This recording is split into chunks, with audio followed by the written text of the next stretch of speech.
あの季節が今目の前 Stay Stay with me, little bitch, yeah, you know that we don't man. You be kinda like a snitch, no thoughts, no stand. New hoes, 10 toes, new guap, new bands, new whip, new chicks, new kicks. She be trying that she die. Hello everyone! Ako nga pala ito, si Cyclops. Okay? And tayo nga pala ay ang top 1 global Cyclops. Hindi nga lang sa mundo na ito. Let's go! Sa game na ito is naka mid lane Cyclops ako. And nagki-clear lang ako ng minion waves ko. Tapos tutulong ako sa red buff. After that, syempre, clear ulit ng minion wave. Pinapupok nga ako ng Nana dito which is a good thing kasi napapa-fallback niya ako. Pero, ayan, i-clear pa rin natin yung lane ko. Tapos, blue buff, after nun, lizard. So, inunahan ko na siya sa lizard para mas mabilis siya makapag-clear. After nun, magki-clear lang ulit ako ng minion waves para pagkalabas ng turtle, makakapag level 4 ako agad. Ayan, so pinupok ko lang ulit dito yung Nana para magamit niya yung regen niya. And dito makikita na natin na magle-level 4 na ako and paparating na rin yung turtle. And nag-spawn na yung turtle, level 4 na ako. So wag pabayaan yung minion waves. At wag nyo rin pipindutin lang basta-basta yung SS nyo or yung ultimate niyo kasi ganun yung mangyayari. Imbis na sa hero tatama, tumama doon sa may beetle. Kaya yan, magta-turtle lang kami, tutulong lang kami sa core namin para hindi siya mahirapan sa pag-retre. Kaso yun nga lang, nakuha pa rin ng suyo. So alam mong magaling talaga yung suyo ng kalaban namin dito. Ayaw pang ang paawat ng mga kampi ko dito buti na lang nga naka-recall ako. Recall yun? Naka-recall pala ako doon. Ayan, tingnan mo, ayaw paawat ng JS namin. Gusto talaga, puro clash Puro clash na lang, puro clash. Diba? Clash lang ng clash. Hanggang sa may mamatay. This time, yung Nana, yung napuruhan. Tingnan nyo to. Clash na naman, no? Pero hindi pa kayo napapagod dyan. Lagi na lang kayo nagka-clash Tingnan mo. No, after ng clash na ito, uuwi lang yan. Tapos, ka-clash na naman ulit. Tingnan nyo yung top lane namin sa Mia. Ano raw? Top lane namin sa Mia. Basta, panoorin nyo na lang.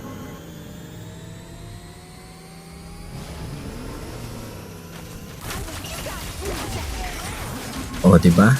Mia at Angela naman napuruhan.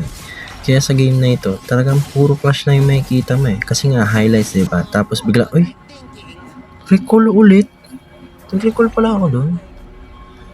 Naputula tayong video. Nakat.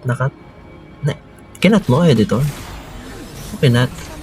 Ang ganda pa naman ng pagkakatakas ko doon. Kaso, nakat, sayang. Tapos sige mo, boom, patay na naman yung Mia.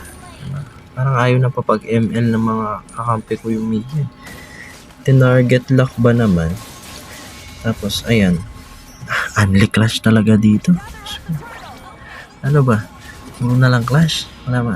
Farm lang. Wala ba? Farm bill. Wala ba? Farm bill na lang dito. Tingnan mo. Sasakay na naman yan sa JS.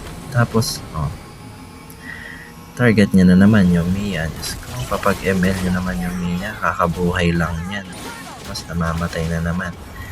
Pati yung suyo, napapasunod na lang sa inyo. Tapos, tingnan mo yung gagawin nito. Isa rin tong gusto rin sa clash hahabol-habol pa. Greedy yarn. Diba? Nahabol pa nga siya na Angela dito pero syempre makakatakas ang bida. Tapos, ayan, tingnan mo, nagsasasakyan na naman to. Sa kaya punta nito, no? Kung saan ako hinahatid nito Feeling ko, gusto niyang puruhan din yung unggoy dito Kawawa naman. Mga animal abuse to Ay, clone lang pala. Kala ko, patay namin yung unggoy dun Galit na galit kasi mag-JS to Tapos, ayan, meron na naman. Ay, nako, puro na lang talaga clash. Tapos, kawawa talaga yung Mia dito Parang ayaw nang papag-ML eh.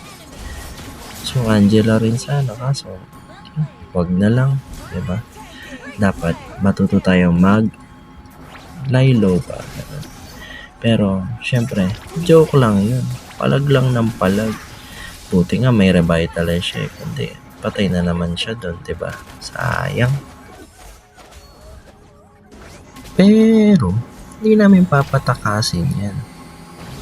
Yan na naman sasakyan eh. Pero ngayon, yung natamaan namin, si Nana. Tapos, sumunod lang si Angela. Grabe, mga palo. Lalo yung gold lane namin dito. Palo yan mag-Claude eh. Actually, hindi lang Claude eh. Pati YSS. Oo, palo yun eh. Tapos tingnan mo, Unli Clash oh.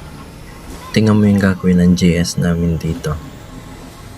Oh, patay yung Natalia doon sa may bush. Diba? Palo talaga mag-JS eh. Tama mo, pati hindi namin kalaban. Napapatay niya. Biruin mo, meron palang Natalia doon. Galing eh, no? Tapos tingnan mo yung gold lane namin dito. Yung Claude namin, patipi-tipi pa siya. Tapos, sakto yung pagpasok ni JS doon. Kasi, nabangga namin yung mga kalaban. Tapos dito, ayan, naghahunting na naman ng kalaban to. Hulaan niya kung sino yung nakita niya. Siyempre si Mia. Grabe talaga. Buti na nga lang may ulti yung Mia, nakatakas pa siya. Pero, babawi tayo dyan. Papatay din natin ulit yung Mia na yan. Kasi, dito sa may mid lane, may clash na naman. Patay na naman. Yung Mia ng kalaban. Pati na rin yung Sun. Comment sa'yo, Sisi. Galing mo mag-Sisi, tol. Patay mo yung Sun natin. Sun natin? Yung Sun ng kalaban. Anyway, gabi na rin kasi. Kaya, kung ano na lang talaga yung pumapasok sa isip ko. Tapos ayun, napatay namin yung Suyo. After nun is, syempre, pabiyahe na naman kami kasi araw-araw sipag lang. Kakayod para sa Lord. Oo, sige, pwede na rin. Para may katulong sila na mag-Lord. Tapos, after nun is, nakita ko dito yung Mia. Papatayin ko sana siya kaso nakatakas, nakapag-ulti. Kala ko nga, mapapatay siya nung CC namin eh. Pero, babalikan pa rin natin yan. Mamaya. Oo, kasi, dito muna tayo sa may top lane. Mali, sa mid lane pala. Oo, sa mid lane pala yan. Grabe, kalaban yung sarili eh, no? Di makapag-decide kung saan talaga pupunta. Dito yung Suyo ng kalaban, nagkamali yata siya ng dash eh. Bisa dash out pa dash in siya eh. Ayan, kaya ganito yung mangyayari.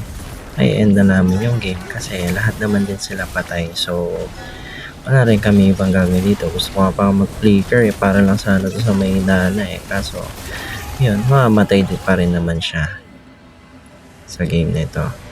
And maraming salamat. I hope you enjoyed this video. Bye-bye!